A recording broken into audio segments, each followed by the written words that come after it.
E aí galera, beleza? Tudo bom? Espero que a semana de vocês aí tenha sido sensacional, a minha foi boa, né? E eu tenho uma palavra aqui para compartilhar com vocês, tá aqui em João 3,16, para mim um dos versículos mais lindos aí da Bíblia. Ele vai dizer o seguinte: porque Deus amou o mundo de tal maneira que deu o seu Filho unigênito, para que todo aquele que nele crê não pereça, mas tenha vida eterna. Talvez esse versículo seja talvez seja a base do cristianismo, né? Para mim ele é a base do cristianismo. Se nós não entendermos esse versículo e a importância dessa ação, a gente não consegue ver o cristianismo genuíno, né? E a gente para pensar, você fala, caramba, né? Porque Deus ele amou o mundo de tal maneira. E eu fico pensando assim, talvez o autor desse livro, João, ele tenha usado a expressão de tal maneira, justamente porque até o próprio Cristo, nas palavras humanas, não saberia explicar, né, ali na época, o amor de Deus, né? Hoje, nos nossos dias, quando a gente usa a expressão de tal maneira, quando a gente não consegue explicar a dimensão de algo, né? Por exemplo, olha, você fez algo de tal maneira, é justamente quando você fala assim, olha, eu não tenho palavras para explicar, né? Eu não tenho palavras para assim explicar o que aconteceu, assim, eu só sei disso, então eu não tenho palavras para te explicar aquilo, mas aconteceu. Então Jesus ele fala justamente isso, porque Deus ele é de tal maneira que ele quer dizer assim, olha, eu não consigo te explicar o porquê ou como Deus ele amou você. Não tenho palavras humanas para te explicar, mas ele amou vocês de tal maneira, né? Troca assim, talvez vamos trocar hoje o João 3,16, por exemplo, que Deus amou o mundo de tal maneira. Troca talvez ali pelo seu nome, ó, porque Deus amou o Gustavo de tal maneira que deu seu Filho unigênito, para que todo aquele que nele crê não pereça, mas tenha vida eterna. Porque Deus amou o João de tal maneira, porque Deus amou o José de tal maneira, porque Deus amou a Beatriz de tal maneira que deu seu Filho unigênito, para que todo aquele que nele crê não pereça, mas tenha vida eterna. É, e assim, eu estive pensando por esses dias que, né, Deus ele amou o mundo. E a gente não vê na Bíblia Deus ele falar, olha, ou Jesus falar, ó, eu te amo, eu amo vocês, mas ficar apenas em palavras. Deus não só disse que amou o mundo, como ele provou que amava o mundo, dando o seu filho, né? Talvez a nossa geração hoje, né, nossa geração atual, nós temos passado por uma geração que as palavras elas são levadas pelo vento. Hoje a expressão do amor ou a expressão do eu te amo, quando você diz eu te amo para alguém, muitas das vezes é algo da boca para fora, né?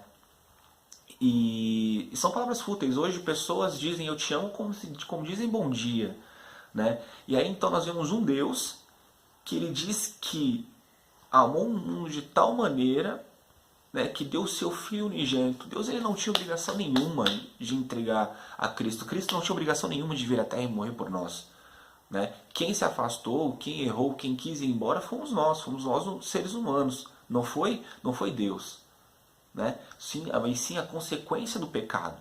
E aí, né, a gente para pensar que Deus ele não só amou o mundo, como ele provou que ama, né? Não basta dizer assim, olha, eu amo a Deus, eu sirvo a Deus, só que eu não consigo, eu não demonstro isso. Eu não demonstro isso com as minhas ações, para com Ele, para com o próximo, porque do que adianta, né? A Bíblia diz isso, do que adianta dizer que eu amo a Deus, sendo que eu não amo o meu próximo, né? E, e é justamente isso, Deus ele provou o amor dele, né? E se hoje nós podemos dizer, olha, eu amo a Cristo, eu amo a Deus, é porque Ele nos amou primeiro. É uma ação dele, partiu dele primeiro, não fomos nós. Mas ele nos amou primeiro e nós correspondemos a esse amor, né?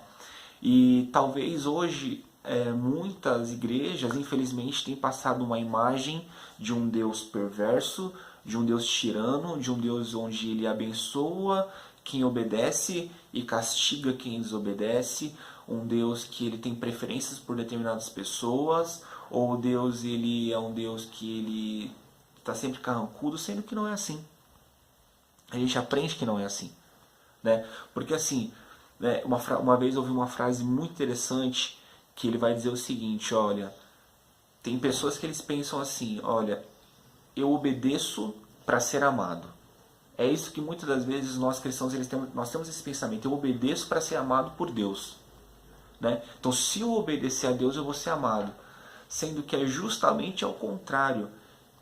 Porque assim, eu sou amado, por isso eu obedeço.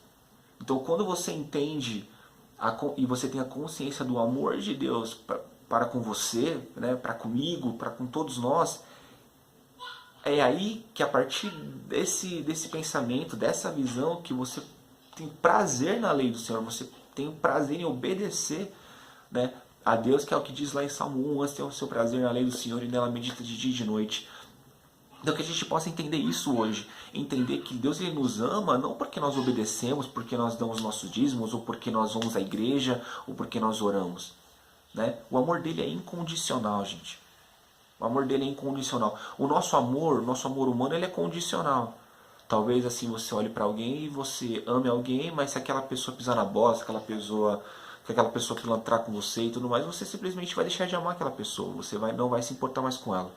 Mas Deus, mesmo com as nossas pisadas de bola, né, muitas vezes a gente larga tudo e vai para o mundo e a gente simplesmente não quer mais saber de Deus, ele continua nos amando, porque o amor dele é incondicional. O amor dele não depende da gente. O amor dele depende única e exclusivamente dele. Então quando a gente entende que o amor dele é incondicional, e aí a gente passa a obedecer. Não por tirania, não porque eu tenho que obedecer, mas não, eu não tenho que obedecer, eu quero obedecer. Então que a gente possa entender isso, que você possa entender que Deus ele te amou, ele te ama e ele vai te amar. Tanto que ele provou o seu amor por você dando o seu filho, para que todo aquele que nele crê, gente. Não basta só dizer, olha, Jesus existe, eu acredito em Jesus. Você tem que crer que ele veio, que ele morreu por você, que ele ressuscitou, que ele subiu aos céus e que ele vai voltar. Então a gente tem que entender isso, né? Que Deus ele ama o mundo de tal maneira que deu o seu Filho unigênito para que todo aquele que nele crê não pereça, mas tenha vida eterna. Né? As pessoas longe de Cristo, as pessoas que morrem, né, longe de Cristo, infelizmente eles têm a morte eterna. Né? A morte eterna. Mas quando você crê em Cristo, quando você ama a Cristo, quando você obedece às leis de Cristo, porque você sabe que você é amado, a partir daí você possui a vida eterna. Tem uma vida eterna reservada para você. Então que a gente possa entender esse amor de Deus, que nós possamos corresponder a esse amor de Deus, que é um amor absolutamente incrível, absolutamente... Nós não temos palavras para descrever o amor de Deus. Eu não tenho palavras para descrever o amor de Deus por mim. Mesmo eu sendo tão falho, pisando na bola tantas e tantas vezes, eu vejo cada dia mais o cuidado de Deus. Então que você possa ver o cuidado de Deus na sua vida cada dia, e que nós possamos aí sempre corresponder a esse amor e ser amados e obedecer e amar a Cristo sobre todas as coisas, amar a Deus sobre todas as coisas e entender que Ele é tudo para nós. Então que você possa ter essa palavra aí no seu coração, e que Deus abençoe você. E é isso aí. Valeu, galera. Falou.